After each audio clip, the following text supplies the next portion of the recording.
Hello friends, I'm Dr. Neeraj, your teacher, and today I'm going to deliver a lecture on a very important topic, and that is information systems in terms of its economy. Every organization definitely uses information technology for its growth, for its decision-making sciences, and for betterment of its futuristic analysis and forecasting. But definitely, this is one more a very important economic aspect for every organization, that whatsoever they are investing, whatsoever they are going to make an expenditure in terms of installation and managing information system with their organization, is it feasible? Can they afford this, or they are simply uh, making the services possibly available in the organization and later they fizzle out, or they create some mess up in terms of costing? So definitely we will be having this detail within my lecture, that what exactly happens when you talk about information technology and its economy. And here we are starting with some slides. You can see simply here that information system and its basic aspect in terms of economic relations.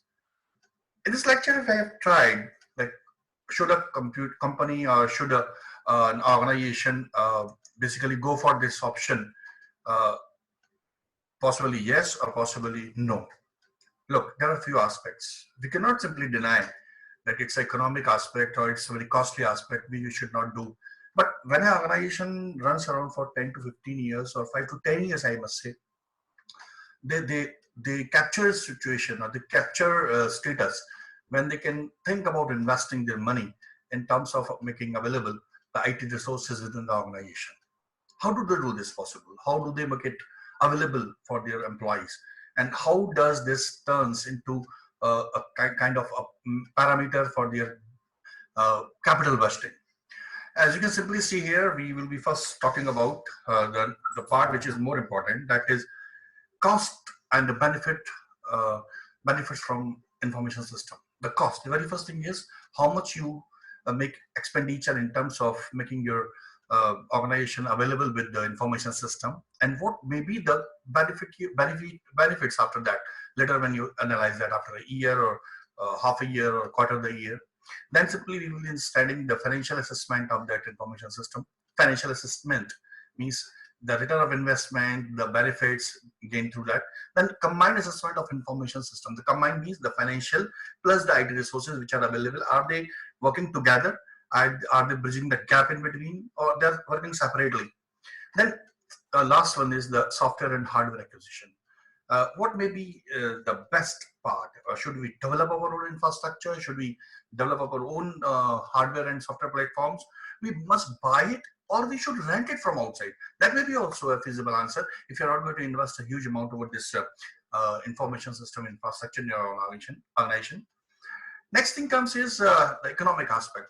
At the very first stage, when you're thinking about entering into this kind of experiment of information system with your organization, then definitely this is the very first stage you qualify the budget aspect, and it is very primarily stage when you uh, do it in the production stage, information system production stage. When you're going to produce the system, you must have a clear picture about the investment part. Second part is the cost benefit, cost and its benefit. Cost benefit analysis has to be done in terms of as a component, or in terms of assessment to judge its feasibility in terms of your organization appraisal for that. The very first thing is the cost benefit analysis, and the second thing which we simply find to achieve is the quantitative and qualitative aspects within them. The cost benefit analysis has two different directions. The very first is tangible cost and its benefits, and intangible costs and benefits.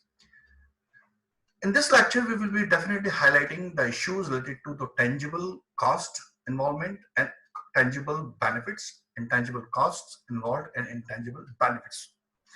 Definitely, in terms of this quantitative analysis, we have to go for the capital budgeting first. What exactly is the size of the return in terms of assessment of its feasibility? Like how many years or how much time it will take to be returned and what would be the size of that investment which we gain as a ROI, return on investment. This you must be very much comfortable, as you are also the student of financial and accounting subjects. Then definitely we have another thing, like the whatever would be the whatever are the prospective goals, or whatever are the goals of the organization, they have to be balanced first. The balance scorecard of the goals to be achieved, and portfolio risk control part. This must not be a risky investment. You must not put yourself under the situation of a risk when your organization is running a separate way, and your expenditure in terms of information system are running a separate way. It is a very popular saying in word, like ERP is not affordable by all the organization in all over the world. They can only be afforded by the organization those who have already spent a very good time, a leisure time in this field or in this industry. So once they find themselves in a very good peculiar stage of profit earning, with a very good huge earning in terms of revenues, then only they think about going for ERP kind of solutions or information system kind of environment with the organization. Let's talk about this, like the tangible costs. What may be the tangible costs? Direct investments. The very first is direct investment in terms of software and hardware. Software you have to purchase, the intangible part basically I must say, and the hardware is basically you have to purchase. Definitely, as we talked before, that it should be rented out, it should be purchased, or it should be your own, or whatever decision you take. But it is one-time decision. Every organization has to take. It's very, very infant stage of starting this particular environment in your organization. Then second one is the employment. Employees training. You have an environment which was manual. Now you are going to make this environment which is 100% automated.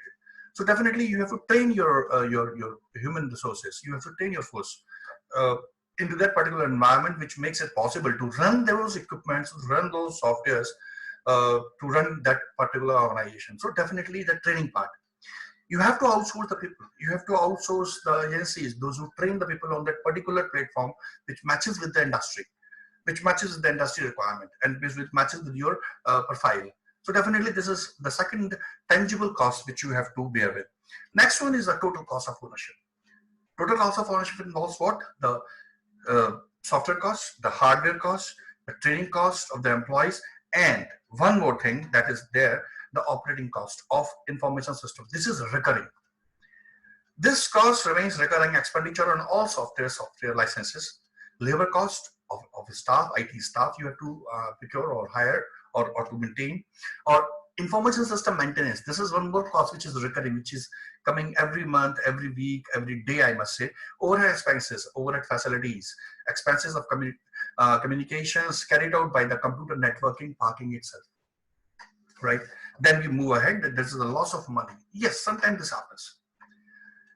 For a novice organization, those who are not very much comfortable with information system technologies, most of them do not fall immediately into a profit state. Sometimes they meet with a state which is which gives them losses, or it may be a possibility they find some losses in their rate. So what happens is the failure kind. The information system which they implemented suddenly comes under the losses, and this is not that much successful. If they find, they definitely find later on the system is not running in profits. So the cost of operation of the main business is separate, and the cost of information technology equipments, running software, employees run separate. So if you mix both of these, this goes sometimes higher in terms of the failure of the organization, in terms of information system and keeping system environment available there. So definitely, so this may be a situation which is definitely tangible cost, which may say. And another part is the intangible cost. Intangible cost, as you know, is a very a very popular term in terms of the accounting things. Intangible costs are the costs which are not visible but they occur. So effort put in learning new information system and associated processes is an intangible cost. I was involved in somewhere production. I was involved in somewhere keeping inventory. I was involved somewhere in other issues of very important issues of the organization. Suddenly information system comes in my organization, and I have to learn how to run it. I have to be punctual about its situation. So definitely what will I do? I will be not that much be interested in my regular job, but I would be interested. I would have to take my interest in that information technology side first. that is basically the lacking part, and this is basically the learning part. I have to work in between somewhere. So effort which I put somewhere, learning IT support or information system only, which separates me, which does not keep me busy in my regular business, then definitely it's an effort which is intangibly creating some cost to the organization. Then employees loss of work motivation due to new processes. Every day if you involve some new techniques, every day if you involve some new systems, then definitely the regularity of his working, of employees working lacks. He loses his interest. He does not feel himself motivated. So this may be an intangible cost as well, because on one hand you're gripping your environment in terms of technology, but on the second hand you are losing the employee satisfaction, employees motivation, employees and that particular courage towards working in that particular task which was given before. The employees resistance to new processes. Most of the employees do this. In case if the organization is running for last 20 years, you will find few workers, those who have been there for last 10 to 12 years or 15 years. So they start losing their interest. They don't want to learn basically. They are not very much interested in learning new techniques, new information systems also. Then we have lower customer satisfaction. Once the employees are busy in making your information system happier, how can they make happy to the customers? So that they remain unsatisfied. The customer starts becoming less satisfied from the organization side. This is also one more intangible cost which you can find out in all of these points. You can find like in everywhere information system is superseding somehow, and the basic work of the organization is coming down. Next one is the limitation in decision making. Yes, when you just start an information system, you come in with a dilemma. The regular or the manual decisions are correct, or now the system which is your system is supporting the decisions, they are correct. So you have to test them. You have to justify between both of them. So this basically prolongs your time. This definitely makes decision making capacity for a small time. I must not say always. If for a small time, this is a hindrance in your decision making part definitely. Then finally, note that the intangible cost may result into the tangible cost. When we talk about the intangible part, definitely we do not involve money. But when it comes to some costs which were never known, and suddenly they have to be there, they have to bear. You have to pay them. That converts into intangible. Suppose suddenly you require a new person, a system administrator immediately. It was never in their books. It was never in the plan book. It was never in the plan book to have some system administrator immediately within the organizational structure, but you have to hire him. So suddenly this intangible cost converts into tangible. You have to hire him, you have to pay him regularly. Now the tangible benefits. There are some benefits which basically for me, we install this, we go for this. Savings of time count, savings of labor expenses. Saving of labor expenses means as you employ more machines, you do not appoint more labor. You do not employ a few more human resources to work upon or to work with. They are not required. Basically, the machine is now handling the situations. The machine is effortful for the production. Now machines are more involved in the organizational functioning or the functional part or the operational parts. So this is the first saving, which is tangible, which you can see because tangible savings are releasing less money or benefits. Tangible benefits are definitely the revenue generation part or the profit parts. Then second part is the saving due to the reduced process time. Manual processes are always long. They always have a length, but the automated processes are always simple or they are always small. So they consume less time. So third one is the savings due to the avoiding the more employees when improved processes. It can carry a larger volume of operations. Yes. More work with less equipment is possible, but for more work you need more people. That is the tendency, that is the thing which definitely gives a huge benefit in terms of tangible benefits to you. Then definitely we can go ahead, the revenue increases due to the processes, they are improved. As you improve the processes, they start resulting into the good revenue generation or profit generation. So this is what basically we have in this tangible benefits continue here, and we can find a financial return associated with the processes, like good capital budgeting start taking place. You are having all your outputs, every activity, every event from the lowest department, the transactional TPS department. You are receiving every detail ready for the middle management, and it is their responsibility to immediately match it and to make a decision over this. So financial returns associated with the process immediately start booming up. They start coming up. Then the improved management control, cutting losses.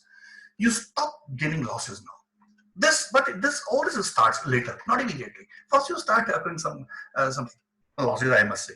Then better decision making, as I told you before, as time passes, you find yourself in the capacity to make strong decisions, or to have the continued decisions, or the very correct decisions to make your things very much clear. Then it is the data error reduction.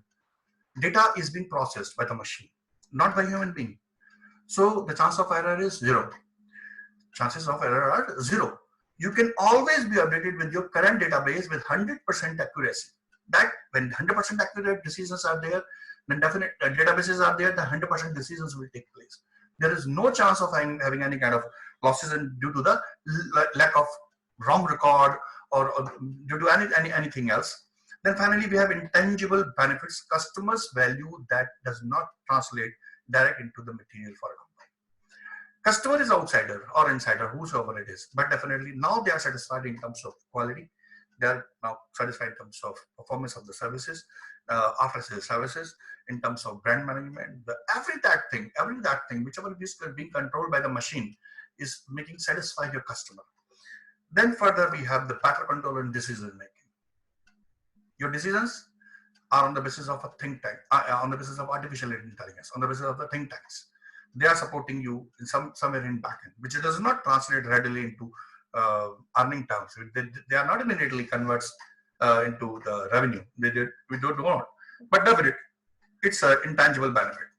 Next, improvement in the appearance of reports. Yes, now your report start looking very good, very shiny, very accurate. And then we have increased knowledge capacity from lowest to topmost. Everyone, departmental heads or departmental workers, everyone is now accurate with the knowledge. The information is flowing within the internet. The information is flowing within the computer environment. The information is flowing within the information system environment. Everyone is, whosoever is wanting any information, they can collect from anywhere. There are multiple resources always open. You go and just pick up them. So what exactly happens here? The financial assessment of economic information system-based economy becomes like, first you were earning losses, as you can see in this graph. First you were earning losses, and few times they started simply meeting with the break-even point. But as they stop meeting with the break-even point, they start earning profits, and they rapidly go up. As they rapidly go up. So definitely it's not a process of losses. It is not always a process of loss. It is always going to return in a size focus. Various ratios of how many in relation of its cost benefit, cost ratios, they start improving itself. And the higher the ratio, the more economically viable value for information system. Like the ratios, as the ratios goes higher, you immediately come to know. Like what exactly has happened. And as you come to know immediately what exactly is happening, you will find yourself in a situation here. Your ratios have improved, and definitely information system has made them improved.